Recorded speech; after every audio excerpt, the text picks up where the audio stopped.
கர்த்தருடைய பரிசுத்த நாமத்துக்கு ஸ்தோத்திரம் உண்டாவதாக. இப்பொழுது கூட ஒரு சில வார்த்தைகள் விசுவாசத்தை பற்றி சொல்லியிருக்கேன். 1 சாமுவேல் 17ஆம் அதிகாரம் 23ஆம் வசனத்திலிருந்து 26ஆம் வசனம் வரைக்கும் படிப்போம். அவன் இவர்களோட பேசிக் கொண்டிருக்கையில், இதோ காத் ஊரானாகிய கோலியாத் என்னும் பேருள்ள அந்த பெலிஸ்த வீரன் பெலிஸ்தரின் சேனைகளிலிருந்து எழும்பி வந்து நின்று முன் சொன்ன வார்த்தைகளையே சொன்னான். அதை தாவீது கேட்டான். இஸ்ரவேலர் எல்லாரும் அந்த மனுஷனை காணும்போது மிகவும் பயப்பட்டு அவன் முகத்துக்கு விலகி ஓடிப்போவார்கள். அந்நேரத்திலே இஸ்ரவேலர், வந்து நிற்கிற அந்த மனுஷனை கண்டீர்களா?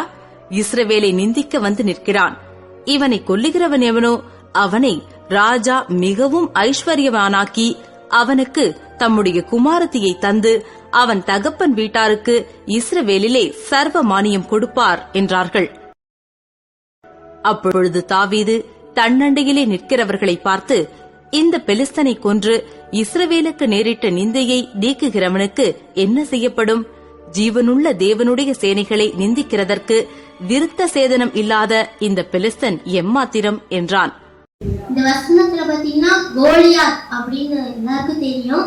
கோலியாத்ங்கிற பெரிய ராட்சச மனுஷன் வந்து தாவீதுக்கு முன்பதாக நீங்க எல்லா இஸ்ரவேல் ஜனங்களும் பயந்து போனாங்க.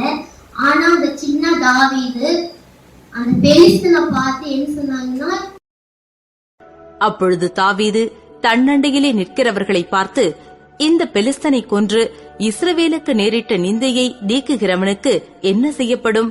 ஜீவனுள்ள தேவனுடைய சேனைகளை நிந்திக்கிறதற்கு விருத்த சேதனம் இல்லாத இந்த பெலிஸ்தன் எம்மாத்திரம் என்றான்.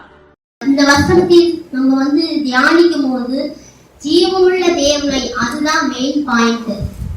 நம்மளுக்கு பலவீனம் வரும்போது இந்த வசனத்தை சொல்லும் போது நம்மளுக்கு ஒரு பலன் வரும். அதே போல நம்மளுக்கு வருகிற குடும்பத்துல பிரச்சனை, எல்லா பிரச்சனைகளும் வந்து ஜீவனுள்ள தேவனை சேவையை நிந்திக்கிறதுக்கு இந்த குடும்ப பிரச்சனை ஏமாத்திரம், இந்த வியாதி ஏமாத்திரம், இந்த வியாதி ஏமாத்திரம், இந்த சத்துவ ஏமாத்திரம், இந்த பிசாசின் போராட்டங்கள் ஏமாத்திரம் அப்படின்னு சொல்லும் போது நமக்குள்ள ஒரு பலன் வரும். அதை விசுவாசித்து சொல்லும் போது நமக்குள்ள ஒரு பலன் வரும். அதுதான் தேவ ஆவியானவரோட அன்பு. ஆமென்.